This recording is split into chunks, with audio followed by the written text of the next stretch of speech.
Hello everyone, welcome back. Today we're going to be talking about defensive night shooting. So bad things often happen at night, so we have to get comfortable shooting our carry guns at night. Okay, so there's three ways that I typically practice. One is with a light mounted on the gun. The other way is with no light mounted on the gun.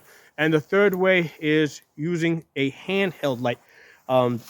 So with regards to a light mounted on the gun, it's a lot. First of all, it's a lot of fun to shoot with a light that mounts onto the gun.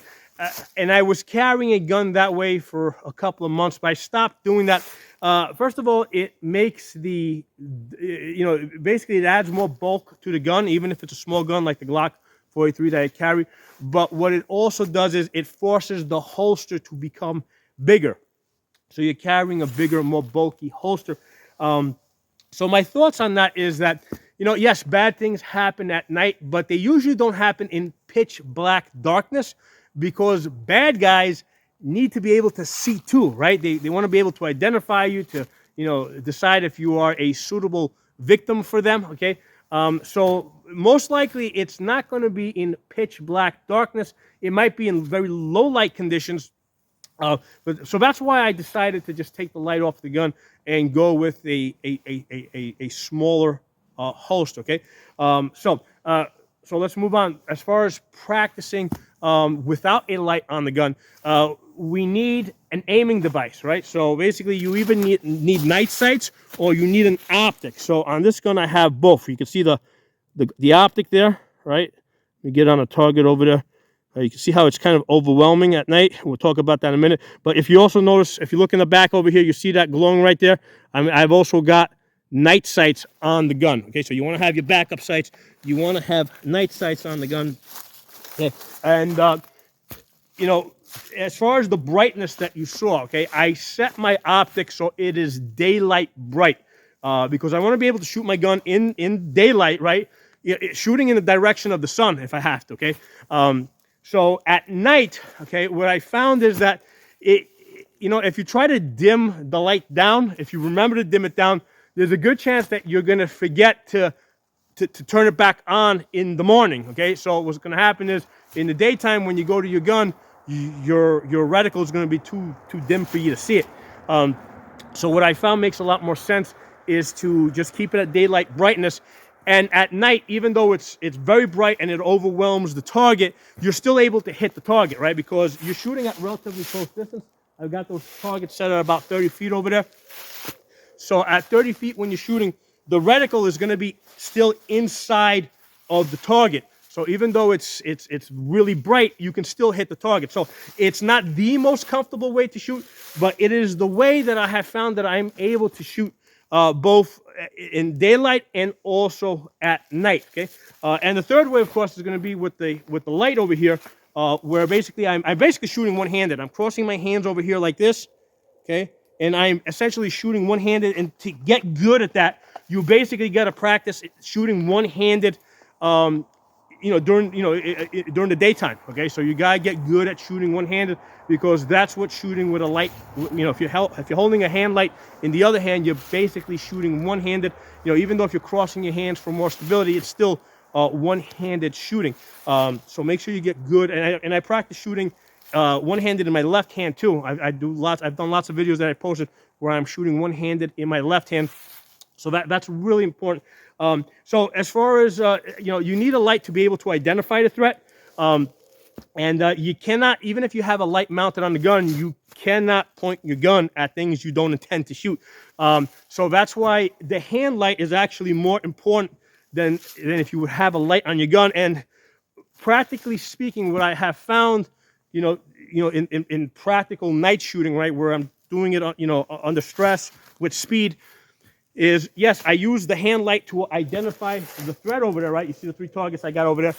Once you identify what you're going to be shooting at, you're generally going to go straight from this light to your trigger. You're not going to go from this light to the light on your gun to trying to shoot the target. So you're going to skip that step. You're going to skip the second light. You're most likely going to go from hand light straight to your trigger on your target. Okay, so that's the reality, the practicality of what I have found. You know, of course, there's exceptions to this. If you're, you know, if you are a professional security guard or something like that, that's a whole other story. But for most civilians, right, who are just doing this, carrying a gun for their own personal self-defense, they're most likely going to use the hand light to identify, and then most likely they're going to go straight to the trigger if they need to go to the trigger. And it's not going to be under pitch black conditions where they cannot see the threat, especially if they've already identified it with the hand light. Now, one of the things that I also practice is unjamming the gun under low light conditions, because in the daytime when we're shooting, if the gun jams up, we can look down at it, we can see what we need to do. Okay, at night, that's not going to be the case. We're not going to be, even though you can kind of see the three targets I have out there, right? You can probably see the reflection of the light on my jacket, right? There's a small light a little further back. You can see the reflection of the light on my jacket. You're not going to be able to see what's going on inside of the gun. So the technique that we're going to use to get the gun back into operation is to rip out the magazine, run the slide a few times to clear it out, and then put a new magazine in there, okay? Because that's going to be the solution that is going to get the gun back up and running under most circumstances. So regardless of why your gun is not shooting, you're not going to be able to look down at it and see it. Get the magazine out, run your slide to clear out any jam that's in there, and get a fresh magazine in there. That's why we always carry a spare magazine. The spare magazine isn't so much so if we run out of ammunition in the middle of a gunfight. The spare magazine is more so that we can fix our broken gun, okay? So let's go. We're going to do a little bit of shooting here. First, I'm going to go with no light, right? I got 3 targets over there. I'm going to be shooting them, you know, just based off of the little reflection that I have.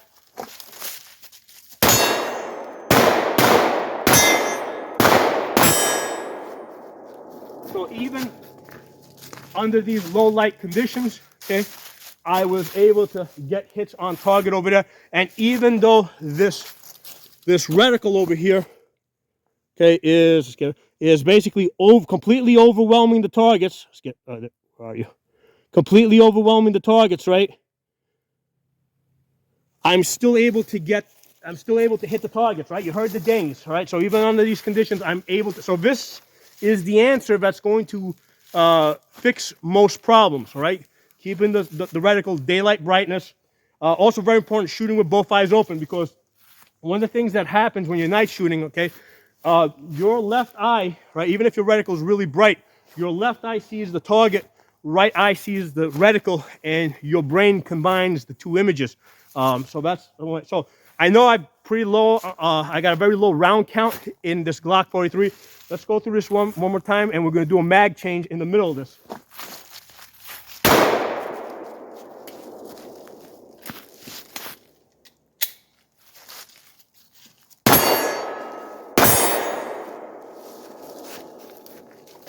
Okay, so one of the things you also want to practice is, you know, put some dummy rounds into your gun to force a malfunction, either some empty cases or put some bullets backwards or something, because that's going to force a malfunction, right? That's going to force you to do the mag change and unjam the gun at night in the dark. Okay, that's a very important aspect. The other thing is as I'm feeding the magazine, right?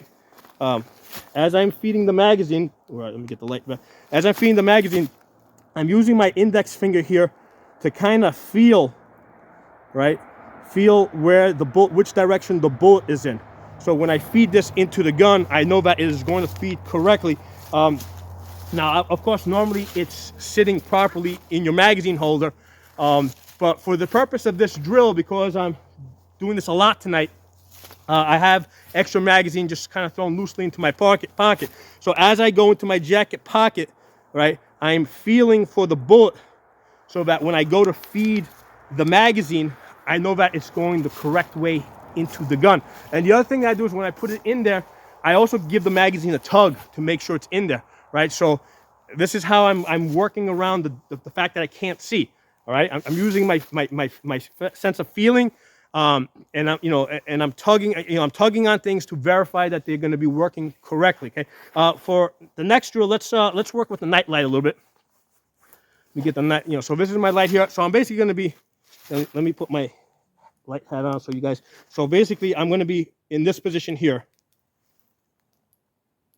That's how I'm going to be. So I'm essentially shooting one-handed, okay? That's one-handed shooting. And in order to get good at that, you got to practice in daylight shooting one-handed. Practice shooting one-handed in your right hand. Practice shooting left-handed, so shooting one-handed, right-handed, shooting one-handed, left-handed. Get good at that, and then that's going to transfer over pretty good to shooting with a nightlight.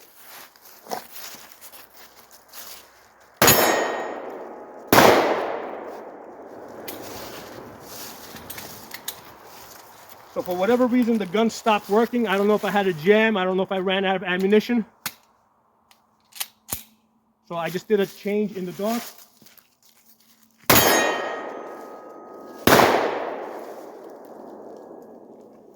Same thing happened again.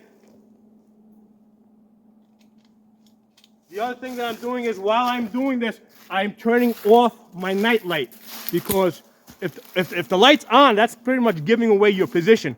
So I don't want to give away my position unless I just want to have this on for the moment that I'm actually shooting, okay? And also I want to move.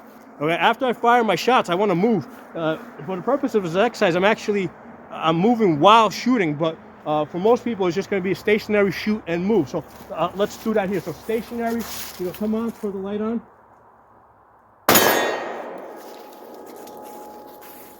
Right, and then move to a different position, okay? So that's an important part of this exercise. If you're using the light, right, the light is basically a giveaway as to where you are. You want to shoot, put the light on, identify, shoot, turn the light off, move, okay? So I hope this video was interesting and informative. Thanks for watching. I'll talk to you all soon.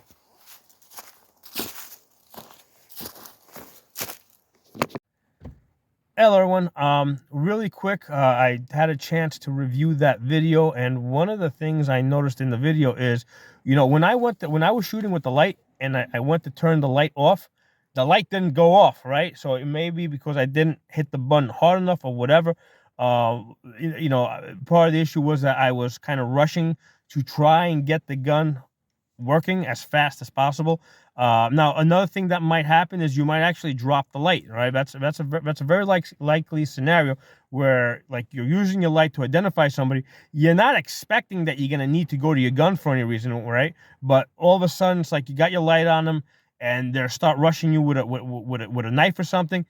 There's a good chance that you're gonna drop your light, and what that means is that you may not be able to find the light later on, or if you need to use it, you're not gonna have it.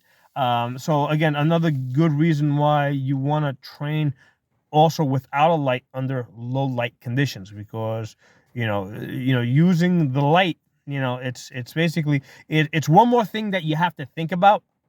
And again, that was a situation where I had intentionally rigged the magazines, with dummy rounds and putting empty cases in there so that I would get jams, so that I would practice having to do those unjams, right? Having to unjam the gun in the dark. And what that did is it basically distracted me from, remembering to turn the light off, right? So, again, this is why you got to practice. You have to, create situations where, you have to kind of create problems that you have to work your way through, so that you can get used to working under stress. And shooting at night, it can, basically that's a perfect opportunity to create stressful training situations. So thanks for watching. I'll talk to you all soon.